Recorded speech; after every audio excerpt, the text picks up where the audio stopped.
আসসালামু আলাইকুম রহমতুল্লাহি আবরাকাতু। সম্মানিত দর্শক ও শ্রোতা, আস্তে আস্তে আমরা ধীরে ধীরে কিভাবে আমরা গুনাহের দিকে অগ্রসর হচ্ছি এবং ধাবিত হচ্ছি জেনে নিন। আর ভিডিওটি লোক সমাজে শেয়ার করে দিন। বর্তমান সমাজে দেখবেন যুবকরা পিস্তল হাতে চলাফেরা করছে। পিস্তল দেখিয়ে কারো সম্পদ ছিনতাই করছে, কারো ইজ্জত লুণ্ঠন করছে, কাউকে মেরে ফেলছে। এইসব অপরাধ কি তাদের প্রথমেই করেছে? তারা প্রথমেই করেছে? না, কেউ প্রথমে বড় ধরনের অপরাধ করতে সাহস পায় না। প্রথমে তাদেরকে প্রতারণা দেওয়া হয়েছে। দুনিয়ার সবাই টিভি দেখছে, তোমরাও টিভি দেখো। এর মাধ্যমে ধীরে ধীরে গুনাহের দিকে উদ্যত করে, আর এর প্রভাব তাদের মেধায় বসে যায়।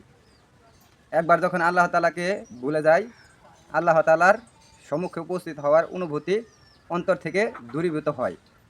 যখন সে টিভি ও ফিল্ম দেখতে থাকে, তখন ধীরে ধীরে আরও গুনাহের প্রতি অগ্রসর হয়। শয়তান অন্তরে এই কথা জাগিয়ে দেয়, তুমি অমুক অমুক তামাশা দেখছো, এখন এগুলো বাস্তবে করতে থাকো। শয়তান এভাবে ধীরে ধীরে বড় গুনাহের প্রতি মানুষকে লিপ্ত করে। তো ভিডিওটি ভালো লাগলে সাবস্ক্রাইব করে দিবেন। পরবর্তীতে এই হাদিসের ভিডিওটি আমি আপলোড দেব। আপনারা যারা চ্যানেলটি সাবস্ক্রাইব করে দিবেন, তাদের মাঝে এই ভিডিওটি হাদিসটি পৌঁছে যাবে। তো সবাই ভালো থাকবেন। আল্লাহ হাফেজ।